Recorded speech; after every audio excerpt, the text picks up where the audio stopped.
Few players in modern football have divided opinion quite like Mesut Özil. To his supporters, he was a footballing genius, a magician with a vision so sharp, it felt like he saw the game in slow motion. A left foot that painted passes with the finesse of a master artist.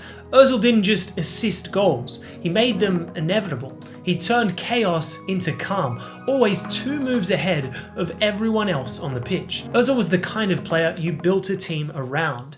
Elegant, intelligent, and irreplaceable. But then there was the other side. To his critics, Özil was a luxury, a player who disappeared in big games, someone who walked when others ran, whose shoulders slouched the moment his team went behind. Talented, yes, but often unreliable. He didn't press, didn't track back, and when modern football became much more about intensity and work rate, Özil seemed stuck in another era. How could one player be hailed as the most creative playmaker of a generation and simultaneously labelled lazy and ineffective? Mesut Özil wasn't just misunderstood, he was a mystery, a player who asked an uncomfortable question of modern football. Is there still space for artists in a game built on edges? That's what we're going to uncover today. Let's go back to where it all began.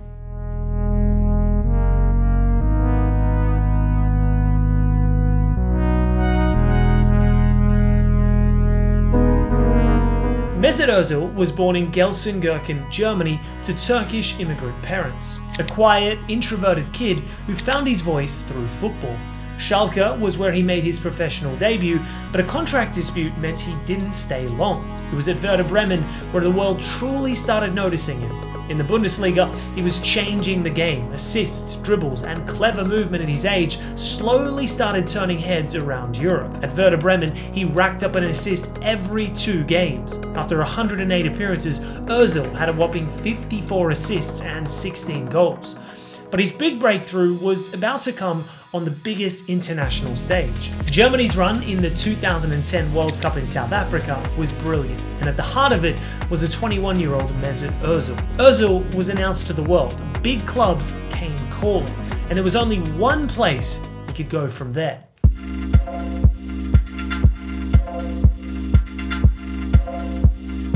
Imagine this, Barcelona in 2010, already the best team in the world, adds one more weapon to their arsenal. A young and elegant playmaker fresh off of a World Cup breakout, slipping passes through tight lines, feeding Messi, Xavi and Iniesta in perfect rhythm. That was nearly reality. After the 2010 World Cup, Özil was the most wanted man in football. But while Barcelona hesitated, Real Madrid brought out the big guns. Mourinho didn't just rely on the club's name, he called Özil personally, walked him through Madrid's training grounds, showed him how badly he wanted him on his side, and promised to turn him into a beast. But what if it was the other way around? What if Pep had called first? In theory, Özil's technical brilliance was tailor-made for Pep's system.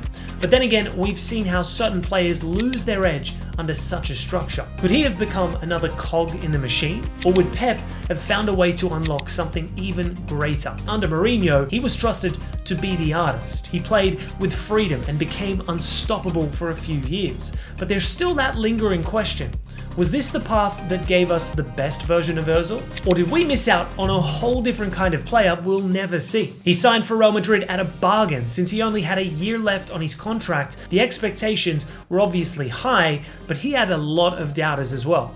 Özil ended his first season with 28 assists for the club. It became the norm. In 3 seasons with Madrid, he assisted 80 goals for his teammates and scored another 27. Ronaldo once said he trusted Özil over any other teammate to spot his runs and play the pass. He always knew a chance would come his way. He just had to make a run. The midfielder's time at Real Madrid was magical, but behind the scenes, tensions were brewing.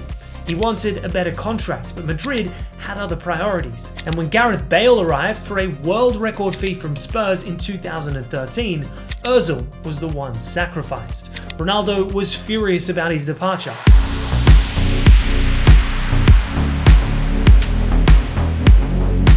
Özil's late move to Arsenal in the summer of 2013 became one of the most iconic deadline day transfer moves. This time, the results didn't come immediately, but he was slowly getting there. In his first few seasons, Özil pulled the strings with ease. He made average players look good and good players look great.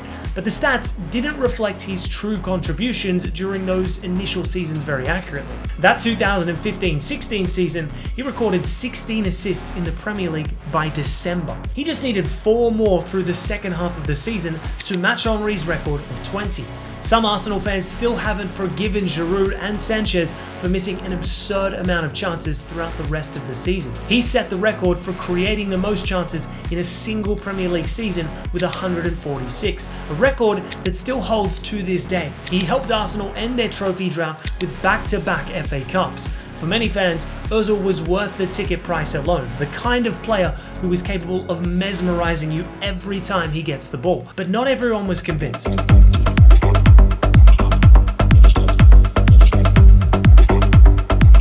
Pundits and fans started pointing out flaws. He didn't press, he didn't defend, he went missing in the biggest games. The criticism intensified when Arsenal struggled. Every time the team lost, eyes turned to Özil.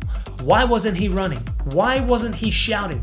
Why didn't he seem to care? But was that fair? Özil was never going to be a midfield destroyer. He wasn't built to chase fullbacks or fly into tackles. His gift was his brain, his timing, his spatial awareness, and his vision. And in a side built around him, he could easily flourish.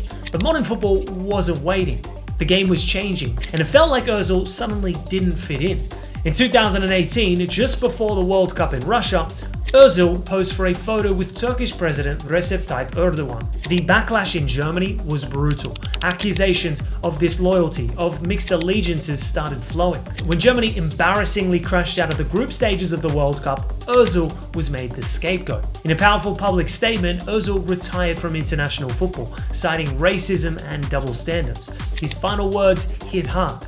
"I am German when we win, but I am an immigrant when we lose." Back at Arsenal, his form dipped. Injuries didn't help, nor did managerial changes. Unai Emery didn't trust him. Ljungberg brought him back briefly. Then Mikel Arteta arrived, promising a fresh start. But it never came.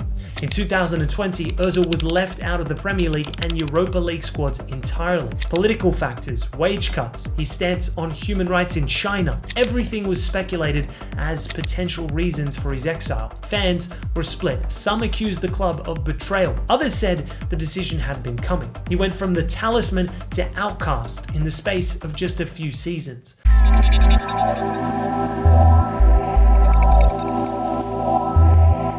By January 2021, it was clear that the Özil Arsenal story had reached its controversial end. Eventually, both sides agreed to terminate his contract early.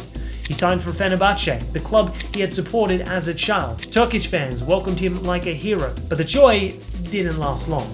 His debut came with massive expectations, although things never truly clicked. Fitness issues, inconsistent performances, and a lack of sharpness plagued his time there. Then came disagreements with coaches and a sudden exclusion from the squad. Again, it was a familiar pattern. Fenerbahce released him in 2022. His next stop was Istanbul Başakşehir, but after just 7 appearances with the club, Özil announced his retirement in early 2023 at the age of 34.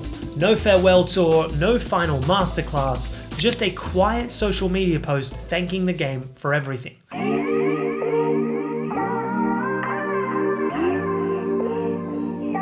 Özil was brilliant, a magician, a pure football romantic who made the game look easy.